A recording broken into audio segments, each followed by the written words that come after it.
Convido você a abrir a sua Bíblia na carta de Paulo aos Gálatas, capítulo 1. Gálatas, capítulo 1. Mas informo a vocês, irmãos, que o evangelho por mim anunciado não é mensagem humana, porque eu não o recebi de ser humano algum, nem me foi ensinado, mas eu o recebi mediante revelação de Jesus Cristo. Porque vocês ouviram qual foi, no passado, o meu modo de agir no judaísmo, como de forma violenta eu perseguia a igreja de Deus e procurava destruí-la. E na minha nação, quanto ao judaísmo, levava vantagem sobre muitos da minha idade, sendo extremamente zeloso das tradições dos meus pais. Mas quando Deus, que me separou antes de eu nascer e me chamou pela sua graça, achou por bem revelar seu filho em mim, para que eu o pregasse entre os gentios, não fui imediatamente consultar outras pessoas. Nem fui a Jerusalém para me encontrar com os que já eram apóstolos antes de mim, mas fui para as regiões da Arábia e voltei outra vez para Damasco. Passado 3 anos, fui a Jerusalém para me encontrar com Cefas, que é Pedro, e fiquei 15 dias com ele. E não vi outro dos apóstolos a não ser Tiago, o irmão do Senhor. Ora, a respeito do que estou escrevendo a vocês, afirmo diante de Deus que não estou mentindo. Depois, fui para as regiões da Síria e da Cilícia, e eu não era conhecido pessoalmente pelas igrejas da Judéia, que estão em Cristo. Ouviam somente dizer: aquele que antes nos perseguia, agora prega a fé que no passado procurava destruir, e glorificavam a Deus a meu respeito. Amém. Pai, obrigado pela porção da tua palavra. Vaso é de barro, mas a excelência do poder é do Senhor. Senhor, fala conosco nesta manhã, nós te pedimos humildemente, que sejamos, ó Deus, edificados, consolados, confrontados, fortalecidos. Visita o meu irmão que acompanha de casa, minha irmã, que acompanha no Rio de Janeiro, que acompanha o Senhor em outros estados. Obrigado por esses irmãos tão preciosos que todos os domingos ligam a sua TV para receber a palavra, para adorar o Senhor. Senhor, ministra aos nossos corações. Nós te pedimos por Cristo Jesus, o teu Filho. Amém e amém. Pode se sentar, meu irmão e minha irmã. Amados irmãos, semana passada eu expus 2 versículos de Mateus capítulo 10, falando a respeito da natureza do chamado. O chamado é primeiro para ele, o chamado é para o serviço dele. O chamado é para subir de nível, e esse chamado exige preparo. E aí nós iríamos expor hoje os versículos 3 e 4. E eu fiquei pensando, quando eu ia discorrer sobre os apóstolos. Na verdade não, eu vou discorrer sobre os apóstolos. Mas o Espírito Santo tocou no meu coração e eu quero falar com vocês sobre um apóstolo que foi gerado depois do tempo, como ele mesmo disse. Ou fora de tempo, que é o apóstolo Paulo. Porque quando a gente fala desse chamado, eu quero continuar aprofundando essa temática do chamado e chamar você a essa reflexão do quão poderoso é a vocação, é o chamado de Deus. E antes de mais nada, eu queria começar contando para vocês a história de Bashir Mohamed. Quem foi este homem? Bashir Mohamed, até então ele tinha 25 anos na época da reportagem. Ele era um defensor da milícia islâmica chamada Frente al-Nusra, que participava da guerra civil na Síria. Esse rapaz, ele teve um encontro com Jesus. Ele era um jihadista. Como vocês sabem, muçulmanos jihadistas são aqueles que lutam pela causa muçulmana em nome de Alá e matam os infiéis. Essa era a missão do cara, morrer por Alá, matar, ser um terrorista mesmo. E ele cresceu numa família muçulmana, numa região curda, que era uma outra etnia, um outro povo, lá no norte da Síria. E na adolescência, ele foi incentivado por um primo a se tornar um jihadista. Mas ele resistiu por um período, até que, quando ele entra no exército curdo, ele vê tantas atrocidades, tantas situações, ele chega à conclusão: não, eu vou me tornar jihadista. E ele se torna jihadista. Ele se torna esse cara cruel. Ele é convidado por um amigo para entrar nessa Frente al-Nusra, e nesse grupo terrorista que era ligada à Al-Qaeda. Quem lembra da Al-Qaeda? Então ele era ligado a esses terroristas. E então ele viu lá no extremismo islâmico Os amigos dele cometerem atrocidades, matar pessoas passando guindaste em cima delas, escavadeiras. E eles diziam para Bashir, né? Olha, Bashir, nós temos que matar porque essas pessoas são inimigas de Alá. Essas pessoas, elas merecem a morte. E nós vamos para o céu e Alá vai nos honrar, vai nos presentear porque estamos fazendo a vontade dele. Então ele presenteou assim genocídios. Mas ele também percebia lá no íntimo dele que alguma coisa estava errada, que aquilo não era certo. E então, ele participando desse grupo, o seu primo se converte. Aquele primo que convidou ele para se tornar jihadista se converte à fé cristã. E a esposa dele vai ficar gravemente ferida numa dessas batalhas. E ele vai então procurar, o primo dele vai falar de Jesus para ele vai procurar um missionário cristão. E esse missionário vai acompanhá-lo, e ele então, ele é evangelizado, ele se converte à fé cristã, ele, a sua família, sua esposa, e eles são abraçados pela igreja, abraçados pelo evangelho de Jesus Cristo. Mas agora, ele sai do grupo jihadista e se torna inimigo dos seus ex-colegas fundamentalistas. Agora ele é a pessoa procurada, agora é ele que tem que morrer. Antes ele matava, agora ele está correndo risco de vida.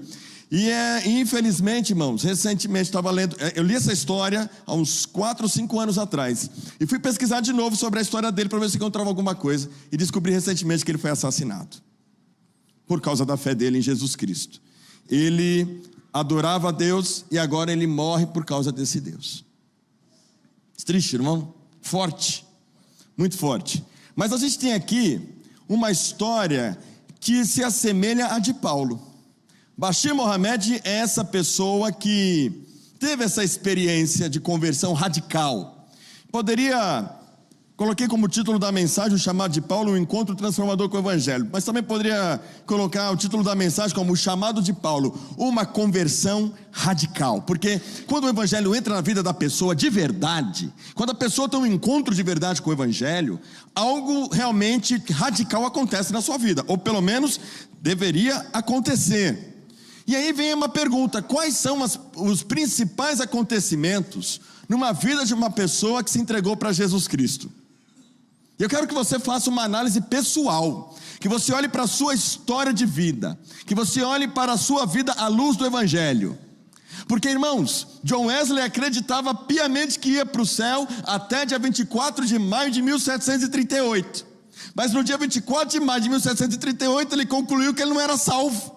E ele já era pastor, ele falava do Evangelho, mas o Evangelho não havia promovido uma profunda transformação genuína em Paulo, aliás, em John Wesley. E quantas pessoas estão na igreja, querendo atender a um chamado, a uma vocação?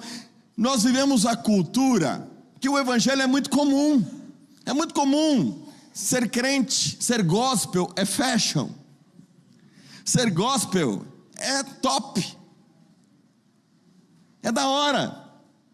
Lembra dessa onda? Agora está havendo uma nova onda, né? Uma onda de radicalismo, com essa polarização. E aí nem todo mundo quer ser. Agora a fala é a seguinte: eu não sou evangélico, eu sou de Jesus.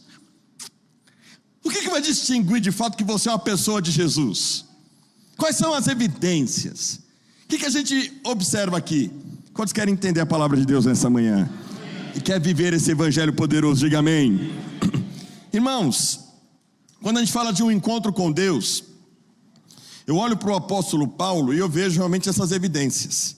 Paulo, ele tem um encontro marcante com o evangelho. Vocês sabem que Paulo estava a caminho de Damasco para matar cristãos. Ele consentiu na morte de Estevão.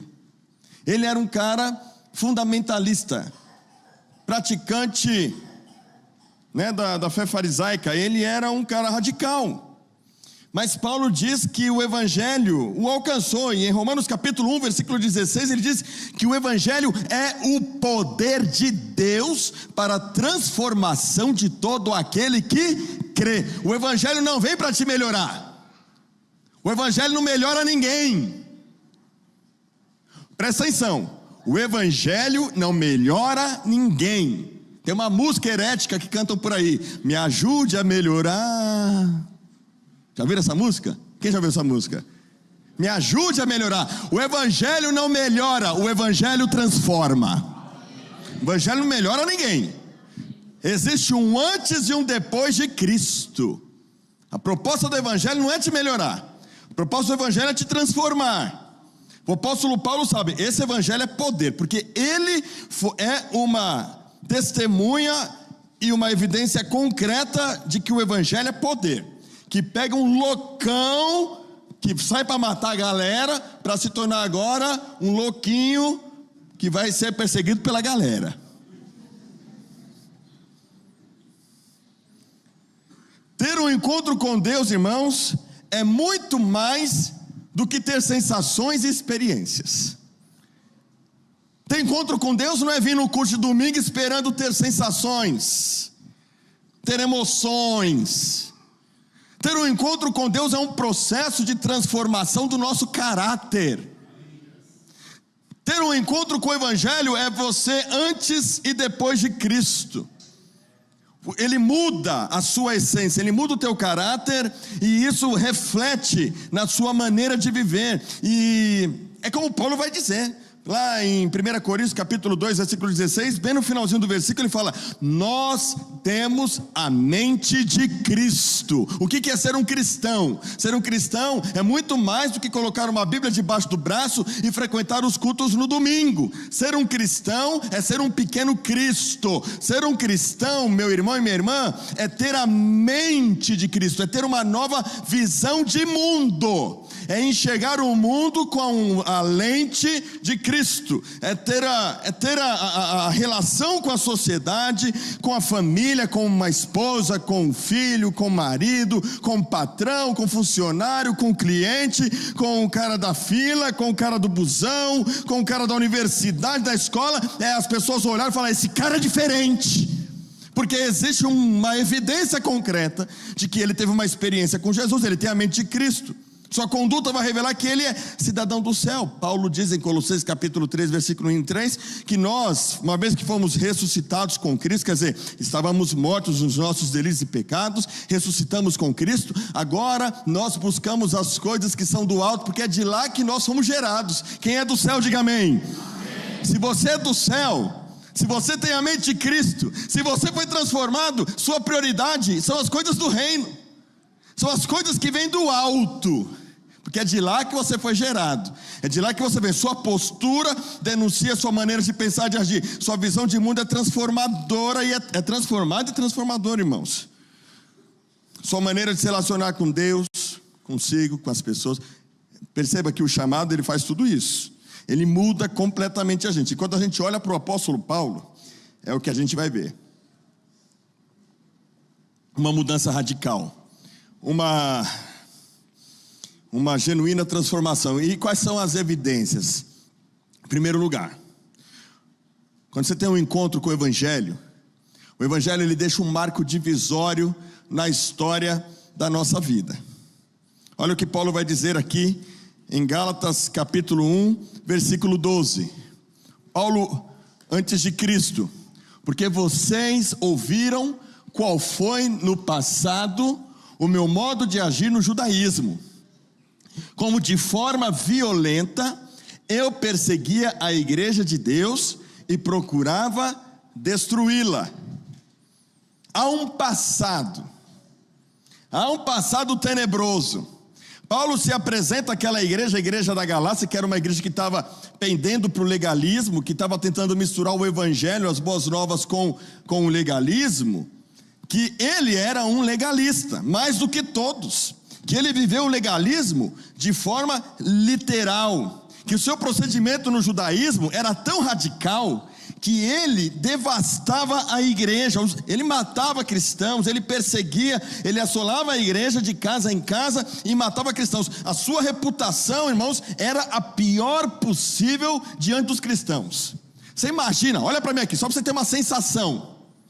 Imagina se chega agora um cara aqui, de barbona, com turbante na cabeça, com aquela saiona até aqui, com uma mochila nas costas. Ele entra aqui na igreja e joga a mochila, pá! O que é que vocês fazem?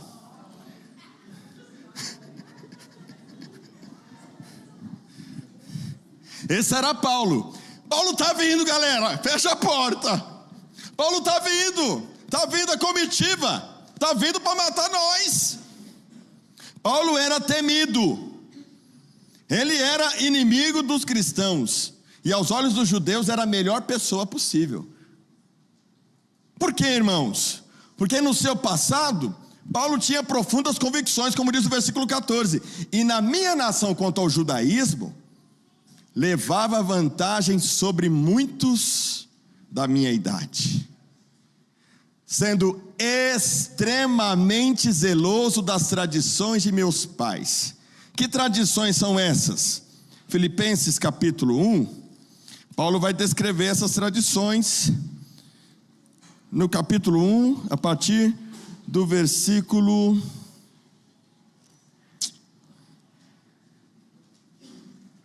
Será que é o 1? Ou eu me equivoquei?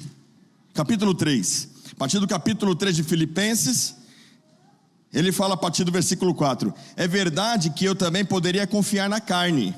Quer dizer, confiar na justiça própria. Tentar agradar a Deus na força do meu braço. É isso que ele está dizendo.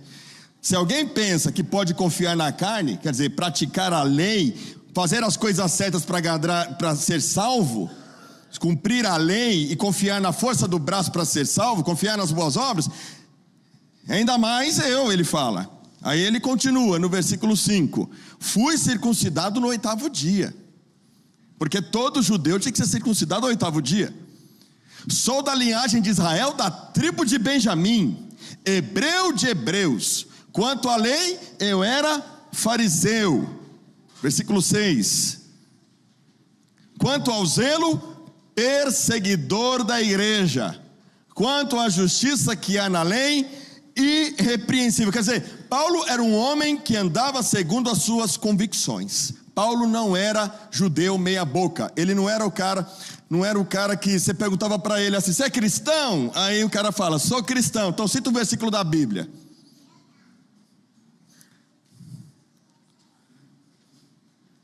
É que hoje está assim, o negócio está feio.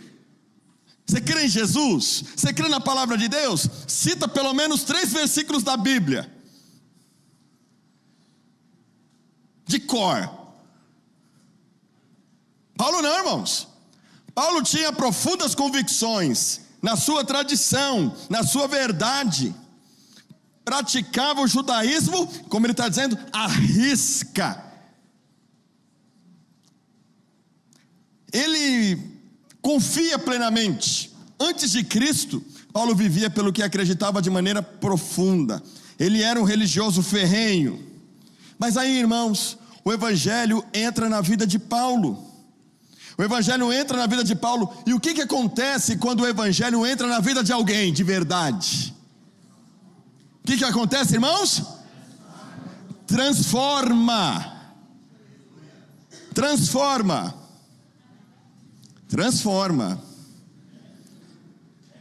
Pois é, transforma. Me ajuda aí, Diegão. O que a gente tem depois de Cristo? Paulo agora não está preocupado com a sua reputação, porque ele mesmo, ao falar com os Gálatas, no mesmo versículo 3, ele diz: porque vocês ouviram qual foi no passado. Qual foi no passado? Irmãos, quem foi transformado, o seu caráter vale mais do que a sua reputação. Quem foi transformado não tem medo de falar do seu passado. Se você quer saber que se você foi verdadeiramente transformado, você não tem medo de falar quem você foi um dia. Se você tem medo de falar quem você ainda é, o que há no oculto, o que foi no passado, então você ainda não foi transformado. Porque você, meu irmão, sabe que quando você de fato está livre, você conta como testemunho que aquilo não é mais verdade na sua vida. Seu caráter vale mais. Pessoas que têm um encontro com Jesus não têm medo de dizer o que foram e reconhecem a sua miserabilidade. Fala: cara, eu era um tranqueira, eu era um cara perdido, eu era um sem vergonha, eu traía minha mulher, eu bebia todas, eu era um alcoólatra, eu era sonegador, eu era trambiqueiro, eu era um bandido, eu era isso, eu era aquilo, de fato eu era. Mas o poder de Deus se manifestou e eu sou nova criatura.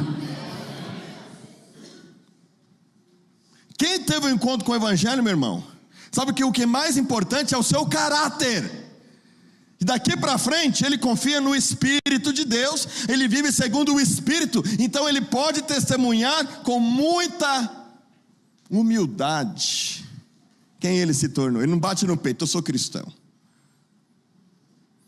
Ele fala, pela misericórdia de Deus, pela graça de Deus, sou o que sou hoje. Deus, meus irmãos, ele está mais interessado no seu caráter do que na sua reputação. E há uma frase de Thomas Paine que eu achei fantástica: reputação é o que os homens e as mulheres pensam de nós, caráter é o que Deus e os anjos sabem sobre nós. Você sabe, Jesus não gozava de boa reputação entre os fariseus, Jesus não gozava de boa reputação entre os religiosos, Jesus não gozava de boa reputação diante dos bambambam da época, mas bastava saber o que o Pai pensava a respeito dele, bastava saber que ele agora de fato era uma nova criatura. Hoje, irmãos, o grande problema, por que o povo não quer mais testemunhar? Porque não foram transformados, porque a pessoa tem vergonha de falar que é de Jesus, tem vergonha de se posicionar, de falar, olha, eu fui chamado por Cristo, vivo a verdade do Evangelho, e de fato agora eu sou uma pessoa posicionada, é nisso que eu acredito, porque ela sabe que ela pode ser rechaçada, pode ser marcada, pode ser, na verdade, qual é a palavra da moda? Ser cancelada. Não gosto mais de você, vou dar um dislike. Não gosto mais de você, vou te excluir do meu Instagram. Não gosto mais de você, não estou dizendo que nós temos que ser jihadistas religiosos. Eu estou dizendo o seguinte, que o cristão é posicionado com amor e com misericórdia, não como um jihadista, mas como um cristão. Ele mantém firme o seu posicionamento de fé.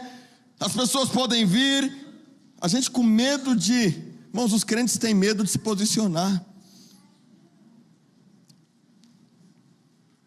Se alguém perguntar para você, o que é que você pensa sobre ideologia? Eu não arrumo encrenca não, fica isso, cada um na sua. Não, você tem que falar o que você pensa. Você foi transformado, amém? Então você dá convicção, você tem que explicar. Pedro tem que explicar, ele fala, tem que explicar, você tem que dar razão da sua fé. Paulo, todos eles foram instruídos por Jesus. Jesus fala, quando vocês forem indagados, quando vocês forem perseguidos, quando vocês ficarem acuados, não fiquem preocupados, o Espírito Santo vai colocar na boca de vocês as palavras certas. Aí o cara, eu não quero perder a sua amizade, eu quero ser... Mas não é questão de perder a amizade ou não, irmãos. Porque se ele está firme na convicção dele, na opinião dele, nas ideologias dele, você com muito amor, com muita humildade, com muita graça, dizer, não concordo com você, respeito, mas não concordo com você, porque o Evangelho é poder de Deus. Lá na minha igreja tinha um cara que era assim, assim, assado, eu era esse cara assim, assim, assado. O Evangelho é poder de Deus, e Jesus é poder para transformar você também. Paulo é posicionado. Mas aí a gente vê as pessoas tão intimidadas. Sabe por que tem tanta gente intimidada? Porque falta fé, falta ler a Bíblia. Chega na hora de uma discussão, de um posicionamento, a gente fica... Não estou dizendo que você tem que ir para a briga, presta atenção, não estou falando. Mas estou dizendo o seguinte, que quando chegar a hora de você se posicionar, porque vai chegar essa hora, irmãos, o que vale mais é o teu caráter e a tua fé, do que a tua reputação entre um monte de gente que não valoriza a reputação dos cristãos, de quem tem fé em Jesus. Como estão entendendo, irmãos? Agora você vai ficar com medo de dar testemunho da sua fé em Jesus? Você vai ficar com medo de anunciar o Evangelho? Porque não, cada um... Tem crente falando, tem crente, meu filho, crente, diz que é crente. Tem crente falando, não é verdade, né? A pessoa chega e fala assim, meu filho, olha, é o seguinte, cada um na sua, Deus é amor, como é que eles falam? Cada um tem a sua verdade, todos os caminhos levam a Deus. Aí sabe o que o crente fala, pastor Fabiano? É verdade, todos os caminhos levam a Deus. Porque está intimidado, o cara está mantendo a posição dele. Ali está a tua oportunidade de falar do amor de Deus, de você falar, não, Jesus. Quando eu faço velório, irmãos, eu sou campeão de velório. O Gibe Fabiano sempre está comigo nos velórios. e vou estar no seu velório.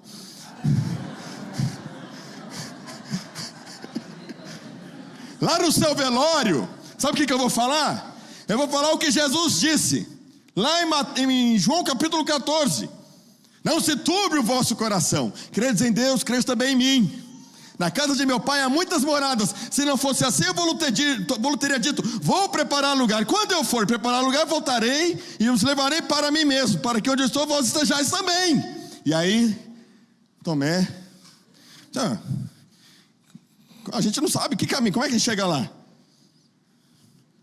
Jesus vai dizer categoricamente: eu sou um dos caminhos, eu sou uma das verdades, e sou um dos que pode dar vida. Todo mundo pode chegar ao Pai por qualquer caminho. Foi isso que Jesus falou? O que ele falou, irmãos? Jesus disse: eu sou o ninguém vem ao Pai. Não tem outro jeito de chegar ao céu, irmãos. Então não dá para chegar lá na hora e a pessoa falar, todos os caminhos levam para Deus. Você fala, não. Jesus falou, eu sou o caminho. Ah, mas é o seu Jesus, não é o Jesus da Bíblia, é o Jesus. A palavra de Deus. Então se você nega a palavra, se você nega a pessoa de Jesus Cristo, não tem salvação para você.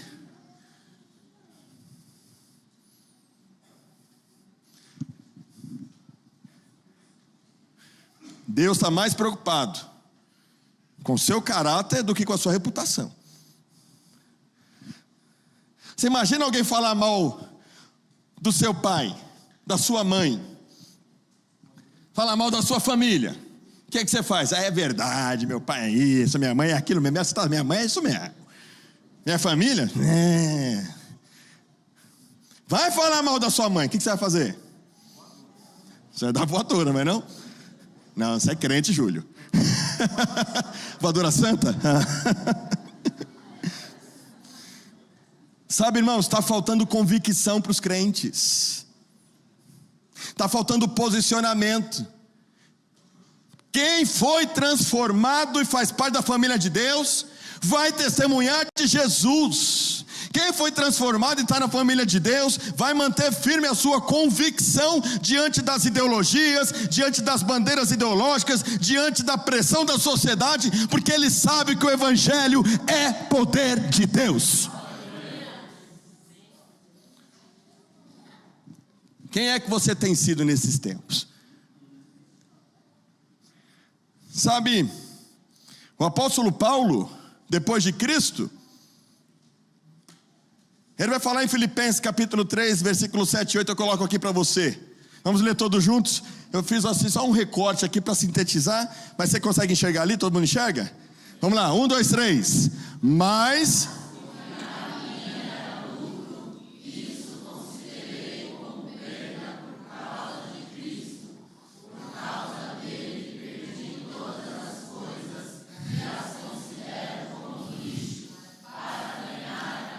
Presta atenção, meu irmão. O que é que vem antes disso? O que ele considerou como perda? O que ele considerou como lixo? Exatamente o contexto anterior. Ter sido circuncidado ao 8º dia, ser considerado judeus de judeus, quanto à lei fariseu, quanto ao zelo perseguidor da igreja. Ele falou assim, quando Jesus entrou na minha vida, é o seguinte, isso daí eu perdi. E Paulo perdeu muito. Perdeu amigos, perdeu reputação, perdeu influência. Ele era cidadão romano, irmãos, ele tinha o green card, ia e via por onde quisesse, conhecia só bababam. Paulo era da nata, e da noite para o dia, ele coalhou para esses caras. Não é mais da nata, não, ele coalhou, ele não vai mais nada, porque ele considerou o Evangelho, irmãos, Jesus Cristo superior a tudo, as suas convicções, ele renuncia a todas elas. Ele vai considerar tudo como perda, porque ele tem a sua convicção no Evangelho, ele tem convicção na cruz, e as suas convicções são paradoxais, que é o que Jesus fala. Quantos querem ser crente em Jesus, diga amém. Crente em Jesus perde para ganhar. Crente em Jesus morre para viver. Crente em Jesus não vive para si, mas por Ele e para Ele. Cantamos aqui, porque dele, por Ele, para Ele são todas as coisas. Todas as coisas, sua reputação, seu salário, sua história, seu trabalho, sua família, seus filhos, seu casamento. Assim, irmãos, como Paulo, alguém que teve um encontro com Cristo perde o que for necessário para ganhar a Cristo. E aí ocorre um marco histórico. Antes de Cristo, depois de Cristo. Você está preocupado mais com a sua reputação ou com o seu caráter? Diante dessa sociedade? Quais são as suas convicções atuais? Como elas refletem na sua vida? Segunda coisa que a gente aprende aqui com o apóstolo Paulo, irmãos. Um encontro com o Evangelho é um encontro com o sentido da vida. Veja comigo aqui. Quem que é Paulo? Paulo vai dizer, lá em 1 Coríntios capítulo 1, versículo 15, que Cristo veio salvar os pecadores, dos quais eu sou o pior. Ele fala, eu sou o pior dos pecadores. Por que Paulo se declara o pior dos pecadores, irmãos? Vamos lembrar. Quero destacar aqui acima de tudo o que diz o versículo 15 de Gálatas capítulo 1. Mas quando Deus me separou, antes de eu nascer, e me chamou, pela sua graça, achou por bem, ou aprove, diz uma outra versão. Presta atenção nesses verbos. Deus separou, Deus chamou, aprove a Deus, ou chamou por bem, achou por bem. Mas quem que é esse cara, irmãos? Esse cara que encontra o sentido da vida. Porque quem encontra o Evangelho encontra o sentido da vida. Quem que é ele, irmãos? Ele persegue cristãos. Primeira coisa, ele persegue cristãos. Segundo, por ser judeu fariseu, extremamente zeloso, cara rigoroso, repudia os gentios, não quer saber de quem não é judeu. Terceiro, ele acredita na salvação pelas obras da lei. Esse é Paulo. Esse é esse cara. Ele vivia por isso. Isso era o que dava sentido a Paulo. E o que dava sentido para Paulo era caminho de morte, porque o negócio dele era matar cristão, repudiar gentil e ser um jihadista, matar em nome de Deus. E para muitos na igreja hoje, irmãos, imagina se a gente tivesse um Paulo no nosso tempo. E temos. Vamos voltar naquela ilustração. Imagina que aquele cara barbudo, com aquele turbante, com aquela saia até aqui, entra dentro da igreja. Ele não entra com a mochila, ele entra com um fuzil. E aí ele faz assim, ó. Quem quer viver por Jesus vai para a direita. Quem não quer viver, quem quer viver de verdade sem Jesus vai para a esquerda. Aí você tem sua mulher, você tem seu filho, você tem o seu trabalho, a criança. De repente, você pode se surpreender. Seu marido vai para a esquerda para viver, e você fica na direita para morrer. Consegue imaginar a cena, Luciano, ou Gabriele? Aí você vai falar, Luciano, vem para cá, vem morrer comigo. Aí você vai colocar ele na frente. Você espera, ele parece um guarda-roupa, né? Tá certinho. Isso é amor mesmo. Fala, cumpra a palavra. Cristo amou e deu a sua vida pela igreja. Assim é o marido pela esposa. Para pensar, irmãos, numa situação como essa.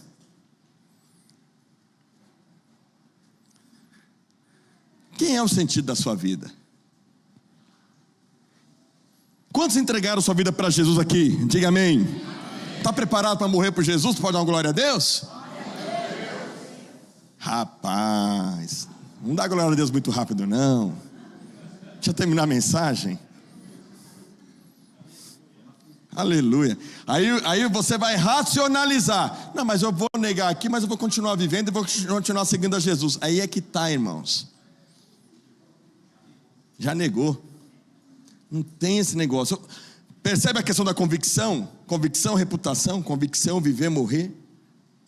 Por que o evangelho, por que a gente está vendo poucas transformações e muita gente melhorando? Porque não tem havido convicções, transformações radicais, verdadeiras, como Bashir Mohammed, que não teve escolha, como um amigo dos nossos casal de missionários, que não teve escolha. Irmãos, eu não estou falando da gente ficar aqui sofrendo, estou falando o seguinte: a causa é boa. Paulo fala, para mim o viver é Cristo e morrer é lucro. Ou seja, quando você tem um encontro verdadeiro com Jesus, você sabe que vale a pena renunciar tudo por Jesus, porque Ele deu tudo para você. Mas se você não sente isso de verdade, então você precisa se converter. Porque você pode estar aqui na igreja achando que é muito legal ser crente, mas você ainda não teve uma experiência profunda e verdadeira com Jesus, a ponto de dizer: Jesus, minha vida é tua. Não dá para ficar no meio termo, irmãos. Não dá, como diz um chavão muito antigo, não dá para ser crente Raimundo, em cima do muro, um pé na igreja, outro no mundo. Não dá. Quando a gente é convertido de verdade, o evangelho penetra a gente, que a gente quer viver pela causa. Por que tão poucas pessoas têm compromisso com a missão? Porque eu acho que falta convicção. Talvez precisam se converter de verdade. Precisam ter um encontro com o evangelho, irmãos, para encontrar sentido na vida. Paulo, ele é encontrado por essa graça, e ele entende que ele foi, olha só, presta atenção o que o evangelho faz. Olha que interessante, ter um encontro com Cristo significa um caminho de volta ao propósito original da sua vida. Você volta para aquilo que Deus planejou para que você existisse. Ele te separou. Paulo fala, olha, Ele me separou. Todos que estão separados, são separados para um propósito, e não há mérito algum. Paulo tinha tanta consciência disso, que quando ele escreve a primeira carta dele a Timóteo, ele fala, olha Timóteo, não perca a boa consciência, não perca a boa consciência, tenha uma boa consciência. Sabe o que é boa consciência? É ter uma visão correta a respeito de si mesmo, a partir daquilo que Cristo fez em você. Estava perdido, irmãos, aqui não tem ninguém melhor do que ninguém. Eu não sou melhor do que você, sou tão pecador quanto. Meus anos de igreja, quanto mais tempo de igreja eu vou fazendo, mais grato eu continuo sendo a Deus, porque como alguém consegue ficar tantos anos firme em Jesus Cristo? Sabe, o povo fala assim, que o maior testemunho é quando o cara está lá, ele era um bandido e ele se converte. Eu vou dizer para você, para mim, qual é o maior testemunho. O maior testemunho é a irmã Doralice, que tem 50 anos de evangelho e que está lá mesmo com todas as limitações e problemas de saúde, com problemas na sua memória. De tempos em tempos ela vai tendo lapsos na sua memória e lembrando e cantando a respeito do evangelho de Jesus Cristo. O importante não é como começa, é como termina. Quantas pessoas ficaram pelo caminho? Porque lhes faltou convicção. Porque na verdade foi um convencido, mas não convertido. Porque ele veio para a igreja e ele melhorou, mas ele não foi transformado. Quem é encontrado pelo evangelho, quem é encontrado pela graça, sabe que não é merecedor e é grato do início ao fim da sua vida, porque ele sabe que a sua vida só tem sentido em Jesus Cristo. É isso que Paulo faz, irmãos.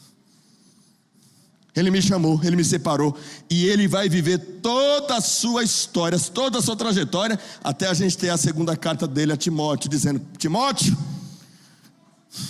vou também ler esse texto no seu velório. Combati o bom combate, completei a carreira e guardei a fé. Importante não é como começa, é como termina.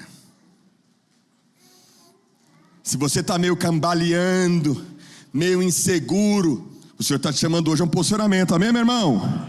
No céu só entra crente com convicção, confiado na graça, não na sua justiça, mas que foi transformado de verdade. Mas há uma terceira e última lição, que essa é a que eu quero frisar mais agora.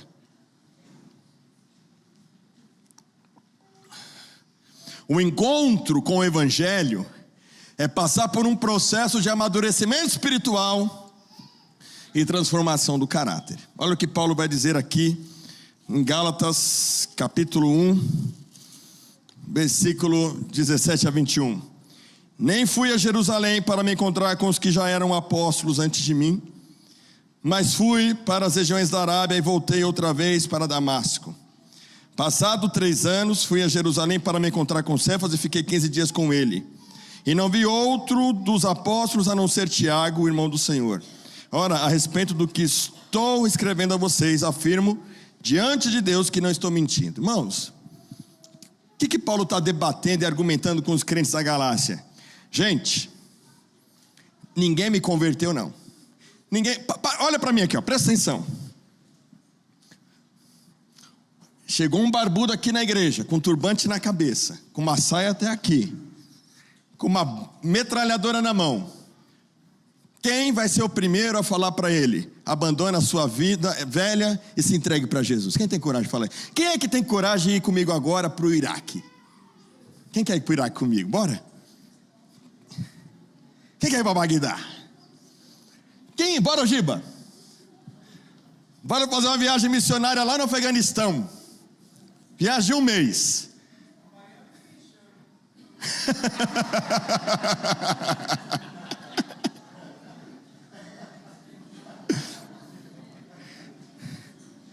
Sabe por que a gente tem medo, irmãos? Porque eles são tão convictos do que acreditam que a gente fica apavorado. Eu pergunto para você, quem teria coragem de pregar para Paulo? Quem? Não tinha homem na face da terra que pudesse falar de Jesus para Paulo. Não tinha. Quando ia falar Jesus, perdia a cabeça. Então, o que Paulo está dizendo? Vocês pensam que eu me converti com pregação aí dos caras? Esses caras nem me conheciam. Aliás, eles me conheciam, eles me temiam. Ninguém pregou para mim.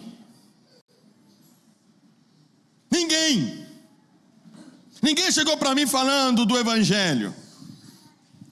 Vocês acham que alguém poderia chegar e falar isso para ele? Claro que não, irmãos. Claro que não. Então o que acontece com Paulo? Presta atenção nisso aqui que é uma lição preciosa.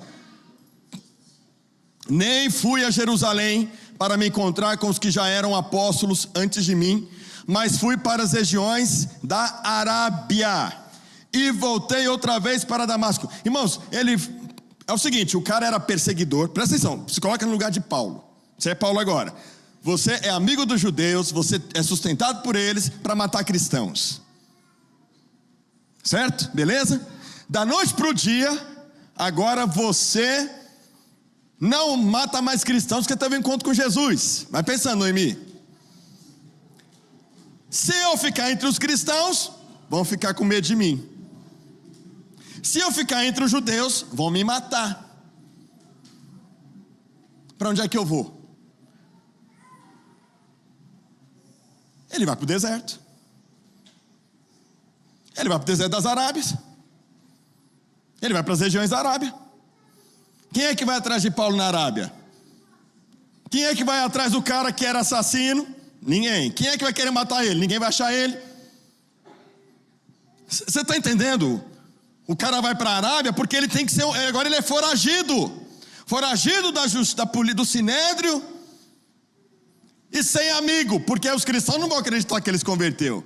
Você imagina o cara que matou todo mundo, chega aqui agora eu sou crente, eu sou seu amigo. Vamos dormir aqui na minha casa?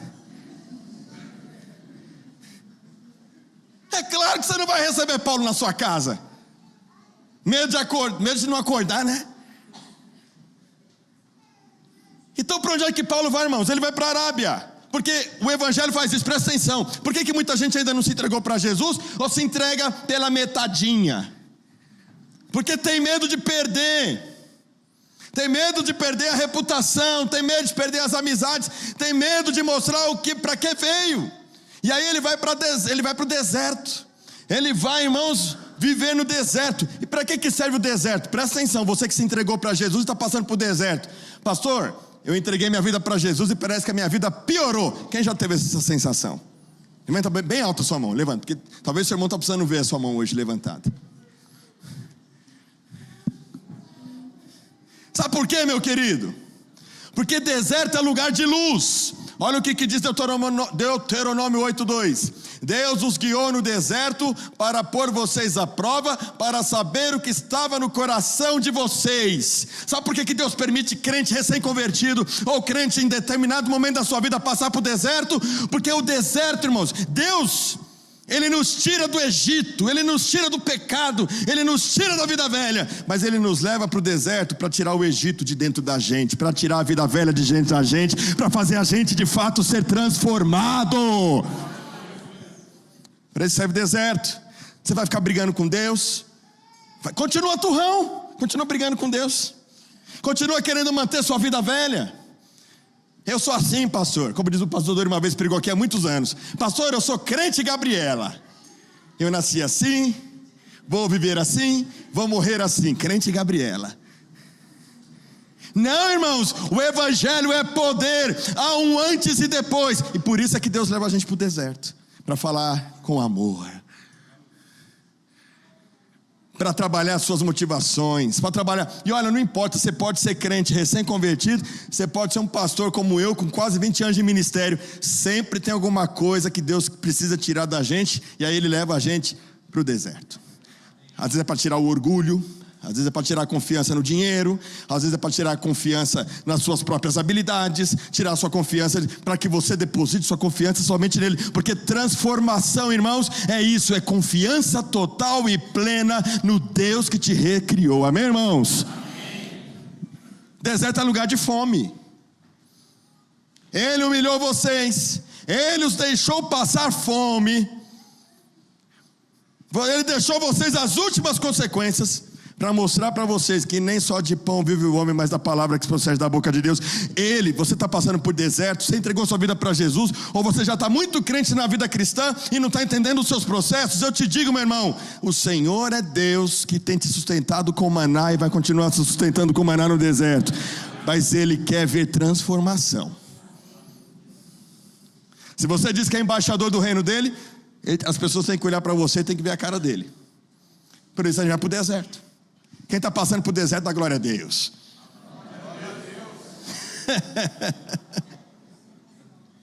Passou, os desertos não acabam. Ô, meu irmão, não resiste não. Deixa Deus mudar teu temperamento. Tem muito crente turrão, né? Esse é meu jeito de ser. Então vai passar por deserto, meu filho. Eu confio no meu braço. Então vai passar pelo deserto. Eu não preciso da igreja. Vai passar por deserto. É assim que eu penso. Então, vai um desertozinho aí, prontinho para você na bandeja. Sabe por quê? Porque Jesus te ama. Não é para te matar. Deserto não mata fiel. Deserto mata infiel. Mas deserto fortalece crente fiel. Amém, irmãos? Essa é a escola de Deus. Paulo vai dizer aqui no versículo, Gálatas capítulo 1, versículo 12: porque eu não recebi de ser humano algum, nem me foi ensinado, mas eu recebi mediante revelação de Jesus Cristo. Ele vai para a Arábia, para Deus revelar o coração dele, para ele ter fome de Deus, e lá a gente vai ter o cara que confia na lei, agora confiado na graça. A gente vai ter também, sabe o que, irmãos? Aí ele fala, olha o que ele vai dizer aqui no versículo... Gálatas capítulo 1, versículo 17 ainda. Nem fui a Jerusalém para me encontrar com os que já eram apóstolos antes de mim, mas fui para as regiões da Arábia e voltei outra vez para Damasco. Primeiro ele estava indo para Damasco para matar. Agora ele volta para Damasco convertido. Sabe o que significa Damasco, irmãos? Eu gosto do significado das palavras. Tem propósito no nome das coisas, dos lugares na Bíblia. Damasco significa silêncio do tecedor de saco. O pano de saco era usado para humilhação. Imagina um cara que trabalhava para tecer o pano de saco, pensando nas pessoas que iam usar o pano de saco. Irmãos, olha para mim aqui, ó. Olha para mim aqui. Ele sai do deserto, ele vai para a humilhação. Pastor, eu estou sendo humilhado no meu trabalho. Vai, meu irmão, quantos são crentes em Jesus? Diga amém. Amém. Humilhação faz parte, filho. O negócio dos crentes hoje é ficar falando: Deus me colocou por cabeça, não por cauda. Jesus falou: se chamaram o dono da casa de Beelzebu, o que vão dizer dos seus discípulos? Se o crente não aprender a ser humilhado, meu irmão, ele não vai ser crente de verdade. Por isso você está passando por humilhação. Ô pastor, mas que negócio doido é esse que o senhor está falando? É porque o povo está pregando outra coisa que não é a Bíblia. Porque humilhação, irmão, faz parte. E quando o crente se cala na humilhação, eu digo para você, no tempo certo Deus exalta. Fala para o seu irmão: aprenda a ser humilhado. Fala para ele aí: aprenda a ser humilhado, Júlio. Fala para mim, alguém tem que falar para mim. Fala para mim, igreja. Eu preciso aprender a ser humilhado também. É bonita a história de Paulo, não é, irmãos? Quem quer ter uma história bonita como a de Paulo, diga amém. Amém. Vocês falam amém muito rápido, eu acho muito da hora. Pastor Fabiano, capítulo 5, versículo 7. Você vê as pigas que eu tomo, mas não vê os topos que eu levo. É bonito ver a história de Paulo, mas é interessante não nos atentarmos para o processo para que Paulo se tornasse Paulo. Ter um encontro com Jesus e ser um servo chamado, porque estamos falando de chamado, vamos lembrar, desde a semana passada falando de chamado. Ser chamado para Deus, ser chamado para a missão de Deus, tem a ver com passar pela escola de Deus. E aí para onde é que ele vai depois, irmãos? Ele vai para a Cilícia.